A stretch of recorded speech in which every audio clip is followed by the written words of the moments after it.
मैं आज मुकदमा खत्म करना चाहता था, ये कहकर चीफ जस्टिस ऑफ पाकिस्तान ने प्रैक्टिस एंड प्रोसीजर एक्ट पर समाअत 9 अक्टूबर तक मुलतवी कर दी है। Chief justice supreme court justice Qazi Faez Isa की सरबराही में फुल कोर्ट बेंच ने प्रैक्टिस एंड प्रोसीजर एक्ट के खिलाफ दायर 9 दरख्वास्तों पर समाअत की, जिसे एक बार फिर बराह रास्त नशर किया गया। समाअत के आगाज पर चीफ जस्टिस काजी फाइज ईसा ने कहा कि कानून से चीफ जस्टिस पाकिस्तान और सुप्रीम कोर्ट के 2 सीनियर तरीन जजेस मुतासिर हुए। इख्तियारात को कम नहीं बांटा जा रहा है। कुछ जजेस समझते हैं पार्लियामेंट और चीफ जस्टिस का इख्तियार आमने सामने है, मगर कुछ ऐसा नहीं समझते। मैं लफ्ज जंग इस्तेमाल नहीं करूंगा।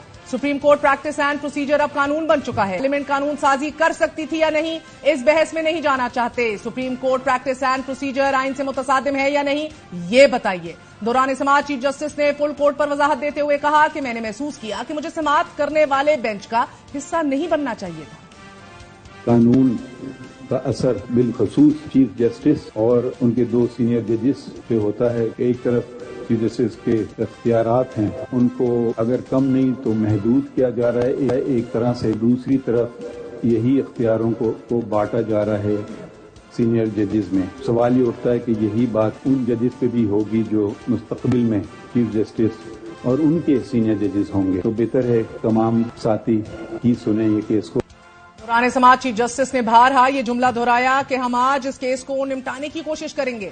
दौरान समाअत चीफ जस्टिस ने सियासत और अदालत के दोहरे मेयार पर बात की और बड़ी खुलकर की। उन्होंने रिमार्क्स दिए कि जब मार्शल लॉ लगते हैं सब हथियार फेंक देते हैं। इस कमरे में बहुत सी तस्वीर लगी हैं जो मार्शल लॉ आने पर अपना हल्फ भूल जाते हैं।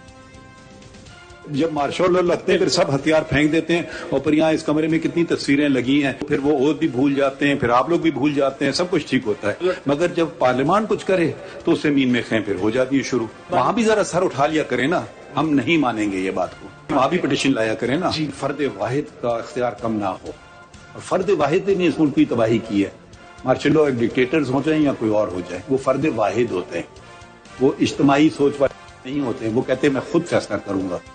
दौरान समाअत चीफ जस्टिस का कहना था कि पार्लियामेंट कहती है उन्होंने ठीक कानून साजी की क्योंकि सुप्रीम कोर्ट के 184(3) के इस्तेमाल से माजी में लोगों के बुनियादी हकूक मुतासिर हुए हैं। Supreme court practice and procedure act से मुतल्लिक दरख्वास्तों की समाअत से कबल फ्रीकैन ने सुप्रीम कोर्ट में तहरीरी जवाबात जमा कराए। अटॉर्नी जनरल, मुस्लिम लीग नून, मुस्लिम लीग काफ ने एक्ट को बरकरार रखने, जबकि बाकी दरख्वास्त गुजारों और पाकिस्तान तहरीक इंसाफ ने अपने अपने तहरीरी जवाबात में एक्ट कलअदम करार देने की इस्तदा की।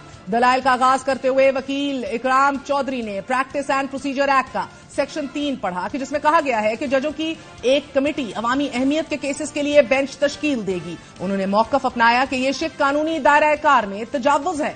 आइन के आर्टिकल 183 में इजाफा पार्लियामेंट में सिर्फ 2/3 अक्सरियत के साथ किया जा सकता है। कानून अधूरी पार्लियामेंट ने पास किया जिसके पास आईनी तरमीम का इख्तियार नहीं था। उन्होंने मजीद कहा कि एक्ट के सेक्शन 8 ने अदलिया की आजादी के तस्वर को खत्म कर दिया है। तरमीम से ऐसे दायरे में दाखिल होने की कोशिश की गई है जो पार्लियामेंट के दायरा कार में नहीं है। दौरान समाअत 15 रुकनी बेंच के 2 मुतजाद मौकफ सामने आए। नाजरीन, चीफ जस्टिस समेत बेंच का एक हिस्सा प्रैक्टिस एंड प्रोसीजर बिल के आइन से मुतसादिम होने यानी कानून पर सवाल उठा रहा था, जबकि जस्टिस मुनीब अख्तर समेत बेंच का दूसरा हिस्सा कानून साजी की अहलियत पर सवाल करना था। दौरान समाअत जस्टिस मुनीब अख्तर ने नुक्ता उठाया कि शायद सवाल ये नहीं कि यह कानून कितना अच्छा या बुरा है, सवाल कानून साजी की अहलियत है। अगर सवाल अहलियत का है तो मामला एक सिमत में आगे बढ़ता है, लेकिन अगर जवाब यह है कि कानून साजी की अहलियत नहीं है तो फिर यह मामला खत्म हो जाता है। चीफ जस्टिस ने वकील की जानिब से तवील वक्त अपनाने पर एक बार फिर दोहराया कि केस आज के बाद नहीं चलेगा। जस्टिस एजाजुल एहसन ने रिमार्क्स दिए कि पार्लियामेंट इस एक्ट को बनाने की अहल नहीं है क्योंकि इसके लिए लाजमी तौर पर आईनी तरमीम की जरूरत है, जिसके लिए बिल्कुल मुख्तलिफ तरीकाकार की जरूरत है। और चूंकि इस तरीकाकार को इख्तियार नहीं किया गया, इसलिए यह दलील दी जा सकती है कि पार्लियामेंट ऐसे कानून को बनाने की अहल नहीं थी जिसका असर आइन में तरमीम का हो।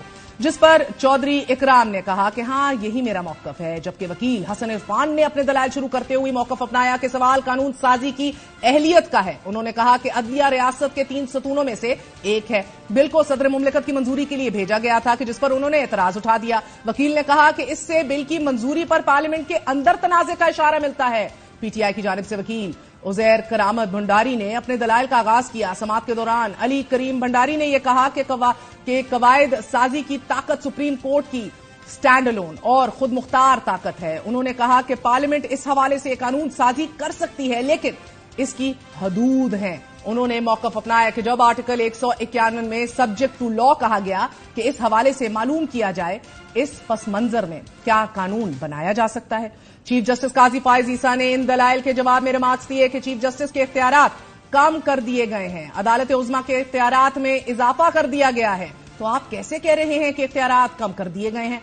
चीफ जस्टिस ने कहा कि जब अदालतें कानून बना रही हों तो ये गलत है, उनका इख्तियार कानून की वजाहत करना है। अगर एक कानून कोई आईनी शिक की खिलाफ वर्जी कर रहा हो तो वो खत्म होता है, इसका यह मतलब नहीं कि अदालतों के इख्तियारात ले लिए गए हैं।